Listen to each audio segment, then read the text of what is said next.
SIR पर अखिलेश यादव ने खोले दागे, 2 सवालों का नहीं मिला जवाब, किया खेला सच्चाई होश उड़ा देगी। एक रिपोर्ट ने खोली आयोग की पोल, ग्राउंड रिपोर्ट में पता लग गया कैसे करते हैं बीएलओ झोल। जानिए वीडियो में सच। पिछले कई दिनों से एसआईआर को लेकर धांधली की बातें सामने आ रही थी, लेकिन अब सच सामने आया है, उसने सबको हिलाकर रख दिया है। क्योंकि एसआईआर पर इस बार अखिलेश यादव ने धागे खोल कर रख दिए हैं। उन्होंने न सिर्फ आयोग से सवाल दागे बल्कि ऐसा सच उजागर किया है जिसने सबके होश उड़ा दिए हैं। अखिलेश के बयान से न सिर्फ बीजेपी खेमे में खलबली है बल्कि आयोग के दफ्तर तक चर्चा का माहौल गर्म हो गया है। क्योंकि अखिलेश के साथ साथ अब सपा के कद्दावर नेता खुद शिवपाल यादव ने भी आयोग के काम पर सवालिया निशान खड़े किए हैं और धरने की चेतावनी भी दी है, जिसने अधिकारियों के माथे पर बल डाल दिया है। लेकिन अखिलेश के सवालों का तो जवाब भी अभी तक आयोग नहीं दे पाया है। क्या है वो सवाल और क्या अखिलेश ने पूछा है, चलिए इस रिपोर्ट में सब जानते हैं।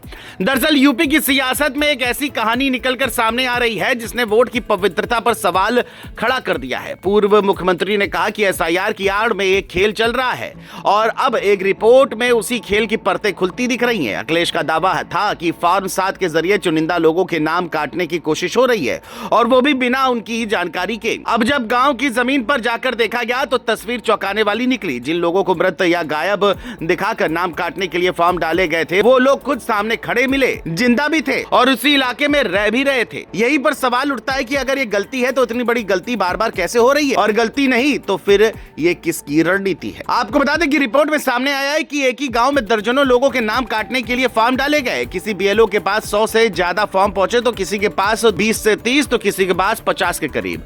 जब जांच हुई तो पता चला कि जिनके नाम काटने की बात हो रही है वो सब आसपास के ही रहने वाले हैं। ना तो वो कहीं बाहर गए, ना ही उनकी कोई जानकारी छिपी है। फिर सवाल यह है कि उन्हें अनुपस्थित क्यों दिखाया गया। गांव के लोग खुद हैरान थे। उनका कहना था कि उन्होंने कभी ऐसा कोई फॉर्म भरा ही नहीं है, उनके नाम किसी और ने लिखे और जमा किए हैं। ये सुनकर आम आदमी के मन में डर पैदा होता है कि अगर किसी का वोट ऐसे भी काटा जा सकता है तो फिर भरोसा किस पर किया जाए। यही वजह है कि अखिलेश का मुद्दा अब सिर्फ बयान नहीं रह गया बल्कि जमीन से जुड़ी चिंता बनता जा रहा है। सबसे दिलचस्प मोड़ तब आया जब उस व्यक्ति से सवाल हुआ जिस पर नाम काटने के फॉर्म भरने का आरोप लगा। उसने कहा कि उसे ये फॉर्म बीएलओ ने दिए थे और कहा था कि जिन लोगों पर शक है उनके नाम भर दो और आगे जांच हो जाएगी। यहीं पर पूरी कहानी उलझ जाती है। एक तरफ बीएलओ कह रहा है कि उस पर लगातार नाम काटने का दबाव बनाया जा रहा है और उसके पास इसके सबूत भी हैं। दूसरी तरफ फॉर्म भरने वाला खुद को जिम्मेदार मानने से इनकार कर रहा है। दोनों पक्ष एक दूसरे पर जिम्मेदारी डाल रहे हैं। इस पूरे खेल में सबसे कमजोर कड़ी आम मतदाता बनता है जिसका नाम उसकी जानकारी के बिना खतरे में आ जाता है। अखिलेश ने 2 सीधे सवाल उठाए थे और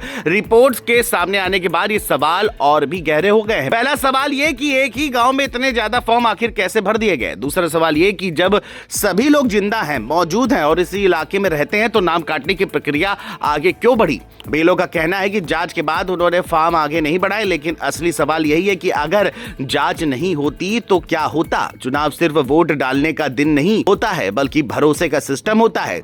अब इस पूरे मामले का असर सिर्फ एक गांव तक सीमित नहीं रह गया है, ये चर्चा पूरे प्रदेश में फैल चुकी है। अब आगे क्या होता है ये देखने वाली बात होगी।